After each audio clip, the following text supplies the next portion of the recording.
aminin mo, nakakasawa yung ulam mo kanina, ulam mo pa rin. Hindi naman laging ganun, pero may ganun talaga.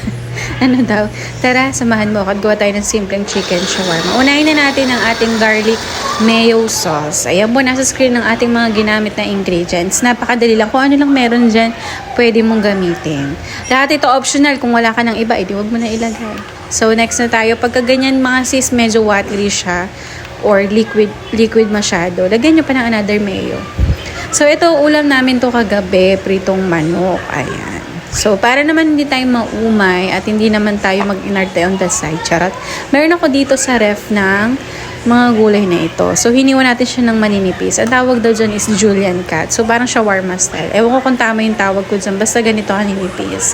At ito ang ating garlic mayo na ginawa. So, tara, umpisa natin ang pag-assemble.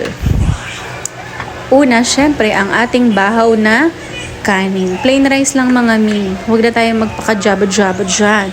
Pero kung may pang java rice ka, why not? O kaya pang garlic rice, why not? So, may pagkamatamad ang ating recipe for today. So, ayan, hiwain na natin to. Ganito lang mga sis. Ayan. And then, itatap lang natin to sa ating bahaw na kanin. Tapos, syempre, dahil tayo ay nasa bahay, pwede nating damihan ng gulay dyan, di ba? Pag bumili ka ng shawarma sa labas, ay napakakarampot ng mga gulay. Itong red onion natin, mga sisibels, pwede mo naman siyang gumamit ng white onion. Wala lang kasi ako nun.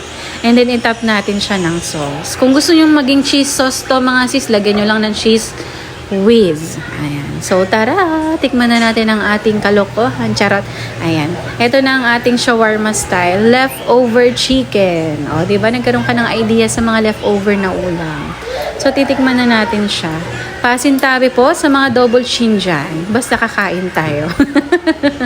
Ayan. First bite para sa inyo to mga sis. Pero ako ang lulunok.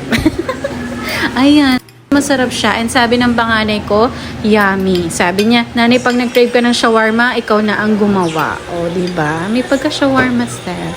So, try mo na rin to, sis, kapag meron kang leftover dyan. Hi sis! Miss Sheng Diaries here. Kung gusto mo pa ng mga ishing recipe, mura at masarap, follow for more. Thank you for watching!